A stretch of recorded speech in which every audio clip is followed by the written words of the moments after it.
Food. Why do we love food so much? And can we go more than a day without it? Well, I have the answers to these questions. Because we're fat idiots. And yes. Now in this video, I'm going to attempt to go 3 days without eating. You might be saying, that's crazy. You're going to starve to death. No one can go that long without food. To that, I have a story about a man.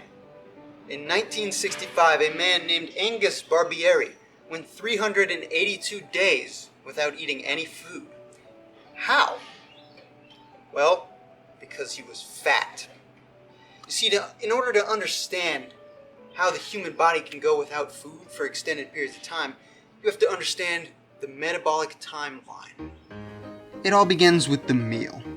When you eat, about 10 to 15 minutes later, your body starts turning the carbohydrates from the food into glucose. Now, when your blood sugar rises, your pancreas creates insulin, which tells your cells to take that glucose in. And what it also does is it tells your liver to store that excess glucose as glycogen. Now, any excess calories you eat, no matter what form they come in, are turned into fat and stored in the adipose tissue. So about 4 to 6 hours after your meal, your blood sugar starts to go down a little bit. And the way your body responds is your pancreas produces glucagon, which is like the complement hormone to insulin. And what it does, it tells your liver to turn glycogen that it's stored back into glucose for your cells to use. Now, this is fine and it goes on for a little while, but eventually your liver and muscle cells will run out of glycogen. Now, up to this point, your body has been using glucose as its primary fuel source. Now we're out of glucose and glycogen, so we gotta switch to something else, fat. And the way we get fat is the lipids stored in our adipose tissue are converted to free fatty acids, which are turned into energy through beta oxidation. Simultaneously, what your body's doing with these free fatty acids is converting them into something called ketones, which are required for energy by cells with higher metabolic activity, such as muscle cells and neurons. And this phase of fat burning is what a lot of people refer to as ketosis. Now, what happens when you run out of fat to burn? Once the body completely runs out of fat, and the only thing left for it to use for energy is protein, this is referred to as starvation. And what happens then is your body starts eating away at its muscle tissue, and then your cardiac muscle becomes so weak that you eventually die of cardiac arrhythmia, if you haven't already died from some sort of infectious disease because your immune system is so weak. So, that's starvation. So as to whether I have enough fat to go for 3 days, it takes a deficit of 3,500 calories to burn 1 pound of fat. Now, a person of my height, weight, and age burns a calculated 1,938 calories a day. That's about 0.55 pounds of fat a day, or 0.023 pounds of fat per hour. Now, since it takes at least 12 hours to burn through my glycogen stores, on a 72-hour fast, that means there's 60 hours of fat burning. Now, 60 times 0.023, that adds up to 1.38 pounds of fat total. Now, since I have 7.5% body fat and I weigh 136 pounds, that's 10.2 pounds of fat. So I'm theoretically not even burning 15% of my total body fat. Okay, so we can survive without food. But does that mean we should? And does that mean it's safe? Well, according to this study of 652 patients, only 2 experienced severe adverse effects, and both were over the age of 70. Small disclaimer, if you decide to fast, you may experience the following adverse but normal symptoms in order of their likelihood of occurrence: fatigue, insomnia, nausea, headache, hypertension, presyncope, dyspepsia, back pain, pain in extremity, abdominal pain, diarrhea, and vomiting. Fasting is not for everyone. Do not fast if you have advanced liver or kidney failure, porphyria, uncontrolled hyperthyroidism, and are pregnant or breastfeeding. Consult your doctor before doing anything that you researched on the internet unless you are me. So not only is it safe to go without eating, but there may also be health benefits to doing so. Fasting may be able to slow aging and disease by downregulating expression of genes involved in oxidative stress. Periodic fasting also consistently shows powerful anti-cancer effects in mouse cancer models. Fasting is also especially effective in combination with cancer drugs. Several additional studies also found improved insulin sensitivity and glucose tolerance in people with diabetes immediately following a fast. Fasting is also known to induce a process called autophagy, which is a catabolic process which cells degrade and recycle intercellular components. And finally, short-term fasts have been shown to improve adult stem cell function. Are there any other reasons to do a fast? Well, I just want to see if I can.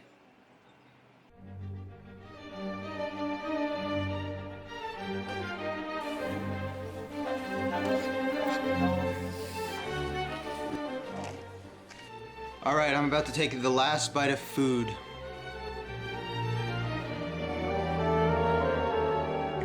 It's the Last Supper. I feel like Jesus.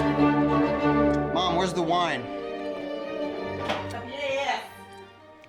Alright, it's time for the initial weigh-in after I just ate my last bit of food. And just a reminder, this is not a fast to lose weight. This is about, longevity, 136.2. But there's millions of thousands and thousands of damaged cells in your body every day that nothing happens to because they don't ever get any blood. Alright, so I just woke up and it's about 13 hours into the fast. I'm not feeling that hungry yet. It hasn't been that long. It's only been 13 hours since I've eaten. But yeah, I feel good so far. So far, so good. Alright, now 13.5 hours has elapsed and I just took a big dump. And shut up, because I know you're interested in my dumps. And we know, like, what's my dump schedule going to be like after I've stopped eating, I'm curious too. So I'm going to weigh myself again right now and see if it's changed much. I think it was 136. I've lost about 5 pounds already just from pooping. Wow. It's been 15 hours now since I've eaten and I'm getting a little hungry. My body at this point it's kind of just telling me, hey man, you might want to start looking for food soon. But no pressure though. No pressure. We're totally fine here. But, you might want to start looking for food soon. Because we're going to need some of that. I'm going for my run now, and it's 11 a.m. And I never run this early. Usually, I have to eat lunch, wait a couple hours to digest, and only then I can do my run. But I guess that's an advantage of this no food diet. Is that you don't have to deal with things like food weighing you down. Alright, that was an interesting run. Alright, now I'm at almost the 17-hour mark, and something that's been really helping me with the hunger, I've been drinking sparkling water. And this stuff, it's got 0 calories in it, it's just water that's been carbonated, but it feels like food to your stomach. Alright, it's hour 22, and things are starting to go a little downhill. All I can think about is food. I can't watch videos on YouTube because I'm afraid of ads with food. I can't go near the kitchen. I'm just so hungry. I just want to eat. Dad, how do you feel? I feel great. Of course you do. You got hungry, an insulated pack of... nine jugs of water today, Zoom into his calf. so I feel very good. What about his calf? It's just thick. It's a lot of fat. Blake, why is it easier for girls to fast? What did you just say? Because they have boobs and ass, which are big fat bubbles. They can just eat boobs and eat their butt for hours and hours and make it good days. And it's so easy. They just freaking refried beans. Yeah, that's pretty good. A quesadilla. Falafel. Yes. What with the bread in the house? Brownies. Pancake. Anything with chocolate. Horse meat. Swedish meat. No. Cinnamon right now? Cinnamon? Straight up cinnamon. Cinnamon sugar bread. And a banana on top. Fries and vinegar? Oh my god. Tater tots and ketchup? What? Sweet potato. Yeah, that's what I just said. Thanksgiving. I just said. Why are we doing this to ourselves? I would definitely chase down a freaking antelope or something. Oh, Sushi. I just woke up. It's day 2 of the fast.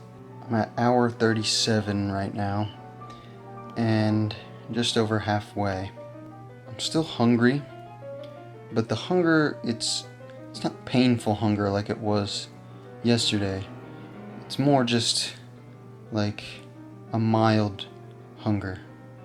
Just like a sad hunger. My body's saying, come on, man. Please, I want some food. Now, the task I have at hand for today is to distract myself from thinking about food, which is not going to be easy.